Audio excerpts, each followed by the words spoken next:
हाँ जी, कैसे हो आप?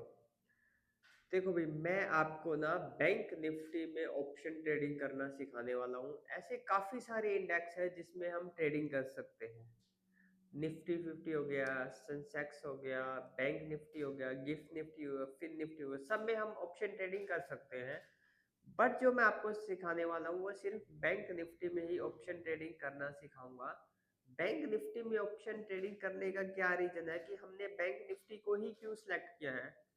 क्योंकि बैंक निफ्टी में एक खास बात है भाई, बैंक निफ्टी ना अपने एक तो लेवल टू लेवल चलती है, मतलब एक लेवल अगर बैंक निफ्टी का ब्रेक होता है ना तो सॉरी, तो नेक्स्ट लेवल तक जाने के उसके 90% चांस हो जाए। जो बाकी के इंडेक्स है ना वो उसकी पॉसिबिलिटी क्या है, बहुत ही कम होती है, इसलिए हम उस पे ट्रेड करना नहीं सिखाते। हमारे सेटअप की जो भी एक्यूरेसी आती है वो ज्यादा बैंक निफ्टी के अंदर आती है। तो आओ चलो मैं आपको बैंक निफ्टी के बारे में बताता हूँ क्या चीज है। देखो, मैं आपको सिखाऊंगा भाई बैंक निफ्टी में ऑप्शन ट्रेडिंग करना, ठीक है।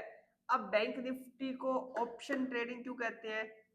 ऑप्शन ट्रेडिंग क्यों कहते हैं? क्योंकि बैंक निफ्टी के पास हमें दो ऑप्शन है बाय करने के लिए। बैंक निफ्टी हमें चॉइस देती है दो ऑप्शन, कौन से? कॉल और पुट। हम कॉल भी और बाय भी कोई भी इसमें बाय सेल कर सकते हैं, ठीक है। तो इसलिए इसको क्या नाम दे दिया? Option trading. एक आपने सुना होगा future trading, F N F N O. F का मतलब होता है फ्यूचर, ओ का मतलब होता है ऑप्शन। तो आप ये ऑप्शन ट्रेडिंग सीखने यार। फ्यूचर ट्रेडिंग में क्या है? फ्यूचर ट्रेडिंग में क्या है, लोग बैंक निफ्टी को ही चार्ट को बाय कर लेते हैं, उसमें ऑप्शन चेन की जरूरत नहीं पड़ती। बट हम आज ओनली सीखेंगे ऑप्शन ट्रेडिंग। इसमें क्या है? ऑप्शन मतलब कॉल और पुट के चार्ट को बाय करेंगे हम इसमें ऑप्शन ट्रेडिंग में बैंक निफ्टी के चार्ट को बाय बिल्कुल भी नहीं कर सकते। क्योंकि अगर बैंक निफ्टी को चार्ट को बाय करते हैं तो वो फ्यूचर ट्रेडिंग में आ जाता है, और इसमें क्या है, पैसा भी ज्यादा लगता है फ्यूचर ट्रेडिंग में। इसलिए हम ऑप्शन ट्रेडिंग करेंगे, ठीक है। ऑप्शन ट्रेडिंग में आप क्या सीखने आए हो? आप मैं सिखाऊंगा आपको इंट्राडे ट्रेड करना। अब इंट्राडे का क्या मतलब है? इंट्राडे का मतलब है मार्केट चलती है 9:15 बजे से लेके 3:30 बजे के टाइम फ्रेम के बीच में चलती है। तो हम इसी टाइम फ्रेम के बीच में हम चीजों को बाय करते हैं और इसी टाइम फ्रेम के बीच में हम उसको सेल आउट कर देते हैं। तो इसको क्या बोलते हैं हम? इंट्राडे खिलाड़ी, ठीक है, इंट्राडे। एक और खिलाड़ी होते हैं मार्केट में, वो कौन से होते हैं? वो दूसरे खिलाड़ी होते हैं होल्डिंग वाले। होल्डिंग वाले क्या होते हैं भाई? वो अपनी पोजीशन को ना होल्ड करते हैं। मान लो आज उन्होंने पोजीशन बाय कर ली, तो वो आज की पोजीशन को क्या कल तक परसों तक होल्ड कर सकते हैं। अब आपका एक क्वेश्चन होगा कि सर वो मैक्सिमम कब तक होल्ड कर सकते हैं? तो भाई होल्डिंग वाले जो खिलाड़ी है वो मैक्सिमम कब होल्ड कर सकते हैं? वो एक्सपायरी तक होल्ड कर सकते हैं। कब तक होल्ड कर सकते हैं वो चीजों को? एक्सपायरी तक। मान लो अभी एक्सपायरी है, 30 दिसंबर की एक्सपायरी है मान लो इसकी, बैंक निफ्टी की। अब क्या होगा कि अगर आज मैंने जो ट्रेड ले रखी है वो 30 तारीख तक मैं ट्रेड को होल्ड कर सकता हूं, क्योंकि हम बैंक निफ्टी को, अब बैंक निफ्टी की मंथली एक्सपायरी हो चुकी है। तो हम अगर, जब बैंक निफ्टी नए सिरे से स्टार्ट होती है तो तब अगर हम बाय करते हैं तो उसको हम मैक्सिमम 1 मंथ तक क्या है ट्रेड को होल्ड कर सकते हो, चाहे हमारा प्रॉफिट चल रहा हो चाहे हमारा लॉस चल रहा हो, ठीक है। तो इसीलिए दो टाइप की खिलाड़ी है, एक तो इंट्राडे, दूसरा होल्डिंग वाला। इंट्राडे का मैंने बता दिया कि 9:15 से लेके 3:30 बजे के टाइम फ्रेम के बीच में हम बाय कर लेते हैं, सेल आउट कर देते हैं, अपनी पोजीशन को एग्जिट कर देते हैं, उसे कहते हैं इंट्राडे। दूसरा चीज आती है एक होल्डिंग वाले। होल्डिंग वाले क्या होते हैं? होल्डिंग वाले वो होते हैं जो ट्रेड को आज की आज भी कट कर सकते हैं, कल भी कर सकते हैं, परसों नरसों, मतलब जब उनका मन चाहे तब तक वो क्या है ट्रेड को होल्ड कर सकते हैं। और बात आती है कि मैक्सिमम कब तक होल्ड कर सकते हैं, तो मैक्सिमम कब तक होल्ड कर सकते हैं ट्रेड को? ये एक्सपायरी की डेट तक होल्ड कर सकते हैं। तो ये दो टाइप के खिलाड़ी होते हैं मार्केट के अंदर, ठीक है। ये आपको समझ आ ही गया होगा। अब बताता हूं मैं पूरा बेसिक के बारे में बात करता हूं मैं। ये था अभी बैंक निफ्टी के बारे में। अब बैंक निफ्टी चीज क्या है, बैंक निफ्टी के बारे में बताता हूँ। देखो, बैंक निफ्टी ना 12 बैंकों का कॉम्बिनेशन है। बैंक निफ्टी क्या है? बैंक निफ्टी के अंदर 12 बैंक आते हैं, इंडिया के टॉप टॉप 12 बैंक आते हैं। सबसे पहले बैंक जो आता है वो है HDFC का, ICIC का, एक्सिस का और एसबीआई का। ये 3-4 बैंक ऐसे बैंक है जिसकी होल्डिंग बैंक निफ्टी में क्या है, ज्यादा है। 40 से 60% के अप्रोक्सीमेट लगा लो, 40 से 60% क्या है, शेयर होल्डिंग इन्हीं बैंकों की है बैंक निफ्टी के अंदर। बाकी के जो बैंक रह गए नीचे, जो बाकी के वो बैंक है उनकी क्या शेयर होल्डिंग बहुत थोड़ी थोड़ी है इसके अंदर। तो इसीलिए क्या है, अगर इन बैंकों का परफॉर्मेंस बढ़िया होता है तो मार्केट अपसाइड मूव करती है, अगर इन बैंकों का परफॉर्मेंस अच्छा नहीं होता तो मार्केट क्या है, डाउन साइड मूव करती है। तो ये है भाई बैंक निफ्टी के बारे में। अब मैं थोड़ा सा आपको बता देता हूं कि अब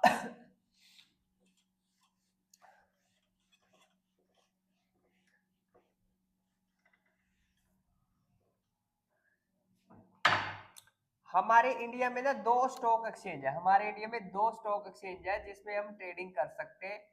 एक तो है एनएससी, दूसरा है बीएससी। अब एनएससी और बीएससी क्या चीज है, ये स्टॉक एक्सचेंज है भाई हमारे, ठीक है। अब एनएससी क्या है, एनएससी की फुल फॉर्म है नेशनल स्टॉक एक्सचेंज, ठीक है, फर्स्ट। दूसरा है बीएससी, बीएससी क्या है, बॉम्बे स्टॉक एक्सचेंज। हमारे पास दो एक्सचेंज है, बॉम्बे स्टॉक एक्सचेंज और नेशनल स्टॉक एक्सचेंज।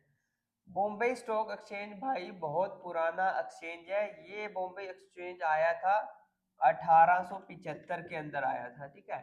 एनएससी आया था भाई 1992 में, बट इसमें ट्रेडिंग 1994 में स्टार्ट हुई थी ठीक है। बीएससी आया था 1875 के अंदर। अब एनएससी और बीएससी में थोड़ा सा मैं बता देता हूँ। बीएससी के अंदर ना भाई 5000 प्लस कंपनियां हैं, 5000 प्लस कंपनियां, इसलिए बीएससी स्टॉक एक्सचेंज क्या है, एनएससी से स्टॉक एक्सचेंज से बड़ा है, क्योंकि ये पहले का तो बड़ा हो ही गए। और एनएससी के अंदर क्या होती है, 1700 प्लस कंपनियां आती है। अब जो बैंक निफ्टी सीखने जा रहे हो ना, वो एनएससी के अंडर आता है। अब एनएससी और बीएससी, अब आपने एक सेंसेक्स सुना होगा, सेंसेक्स, सेंसेक्स किसके अंदर आता है, बीएससी के अंदर आता है। एनएससी के अंदर क्या क्या चीजें आती है, एनएससी के अंदर आती है भाई, एक तो निफ्टी 50 होगी, जो आप सीखने जा रहे हो अभी बैंक निफ्टी होगी, ठीक है, गिफ्ट निफ्टी होगी, फिन निफ्टी होगी, गिफ्ट निफ्टी, फिन निफ्टी, ये सब क्या आता है, एनएससी के अंडर आती है, ठीक है। ये हमें थोड़ा सा पता होना चाहिए बेसिक नॉलेज के लिए कि एनएससी के अंडर हम किसके अंडर ट्रेड करें, एनएससी के अंडर करें या बीएससी के अंडर करते हैं। अब ये एनएससी और ये बीएससी है, ठीक है, ये इसकी फुल फॉर्म आपको पता चल गई। अब बताता हूँ कि एनएससी और बीएससी को ना रेगुलेट कौन करता है। देखो इन दोनों को ना कोई रेगुलेट करने वाला भी तो होना चाहिए, एनएससी और बीएससी को क्या है, कोई रेगुलेट करने वाला भी होना चाहिए। अब एनएससी और बीएससी को कौन रेगुलेट करता है, एनएससी और बीएससी को रेगुलेट करता है सेबी।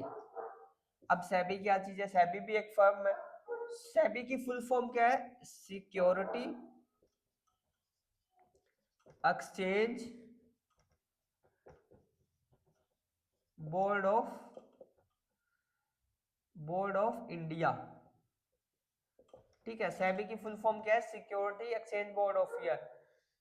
जो भी रूल और रेगुलेशन होते हैं, जो एनएससी और बीएससी में जो भी रूल और रेगुलेशन अप्लाई करती है, वो कौन करती है, सेबी करती है। सेबी कब आई थी भाई, सेबी आई थी 1988 में, 1988 के अंदर। उसके बाद में सेबी के आने के बाद में ये इसको रेगुलेट करती है प्रॉपर।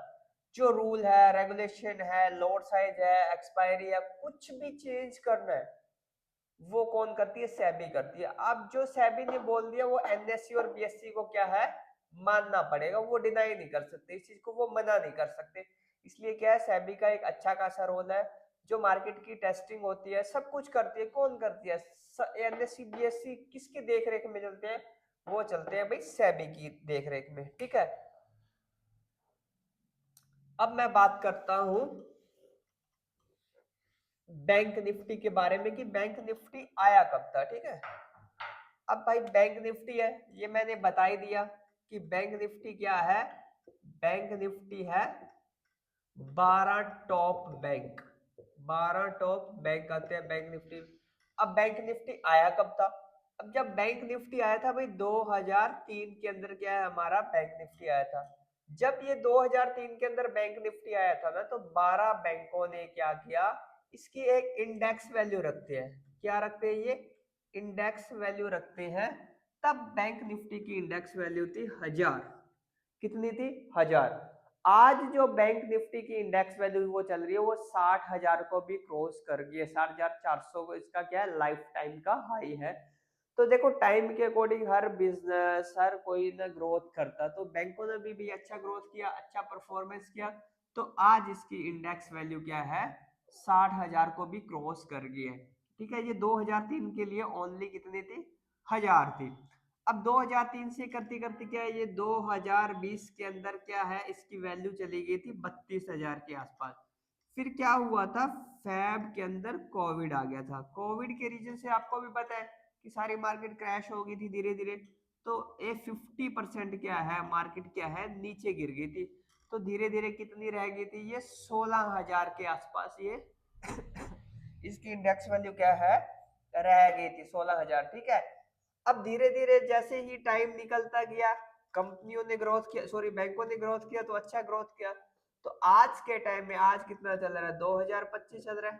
ठीक है, 2025 के अंदर क्या है, बैंक निफ्टी का लाइफ टाइम हाई क्या है, 60,411 के आसपास क्या है, इसने लाइफ हाई मारा हुआ है। क्या मारा हुआ है, लाइफ हाई। ठीक है, धीरे धीरे टाइम के अकॉर्डिंग ये 1 लाख को भी क्रॉस करेगी, पर देखो टाइम लगता है हर चीजों में, अपनी परफॉर्मेंस को इंक्रीज करने में थोड़ा थोड़ा टाइम लगता है। ठीक है, तो 1000 से जब वो 60,000 जा सकती है, तो 60,000 से लाख भी तो जा सकती है, वो कोई इशू नहीं है। वो कभी भी ये टाइम के अकॉर्डिंग धीरे धीरे के ग्रोथ करेंगे बैंक, तो अच्छा करेंगे, तो क्या इसकी इंडेक्स वैल्यू धीरे धीरे बढ़ती जाएगी। ये है भाई इसके बारे में, बैंक निफ्टी के बारे में। ठीक है, अब मैं थोड़ा सा आपको करवा देता हूं,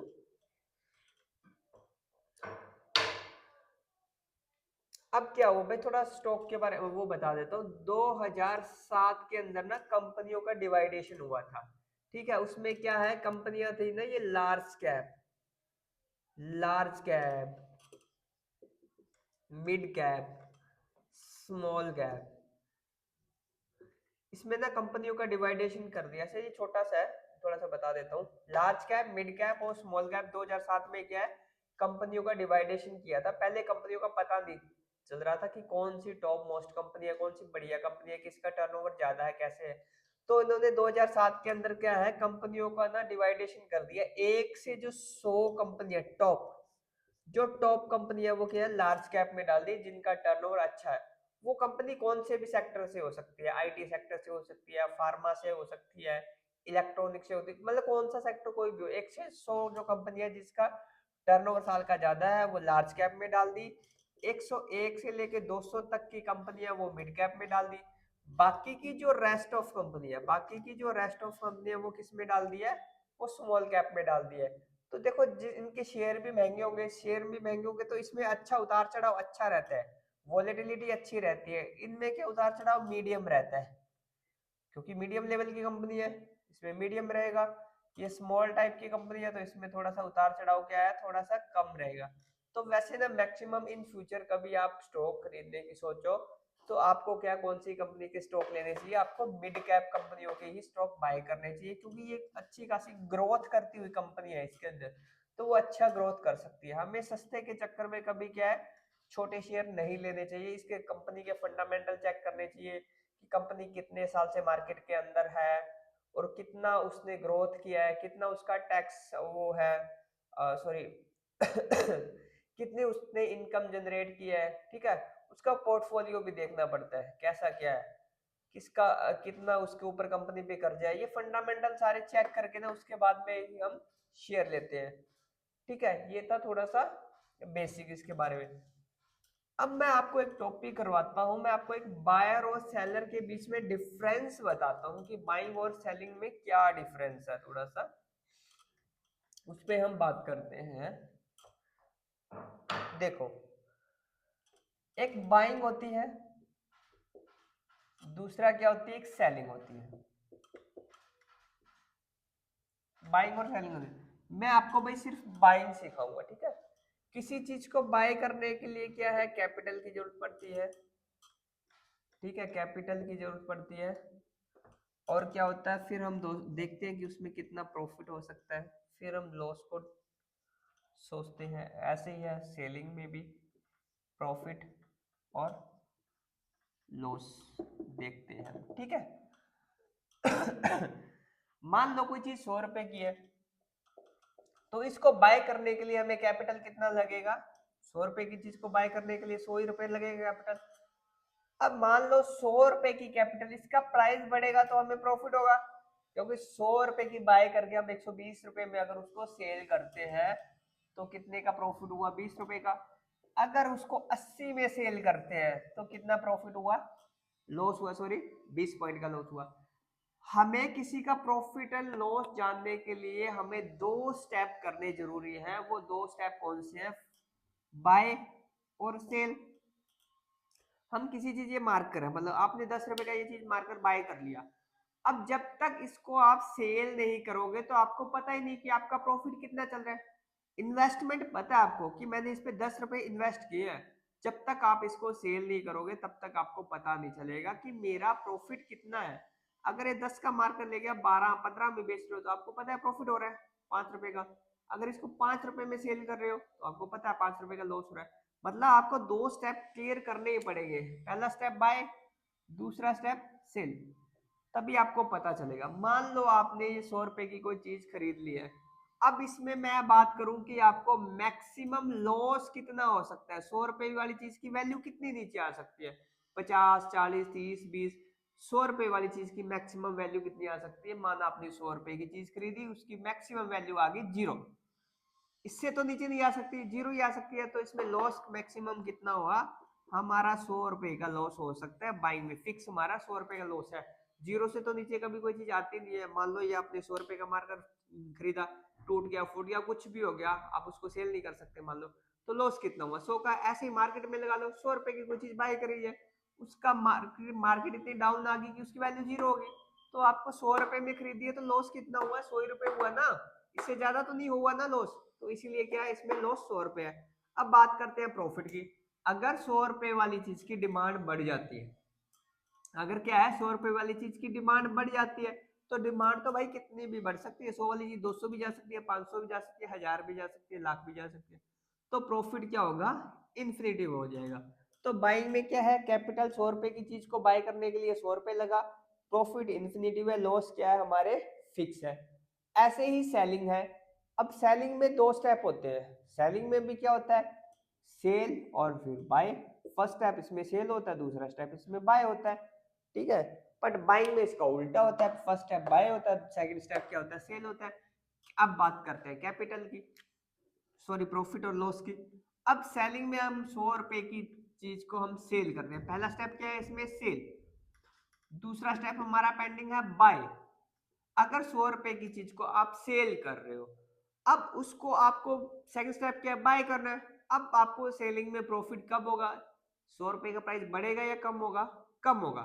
जब 100 रुपए का प्राइस कम होगा तभी हम इसको बाय करेंगे, क्योंकि 100 में तो सेल किया आपने, क्योंकि आप सेलिंग कर रहे हो, 100 में सेल किया।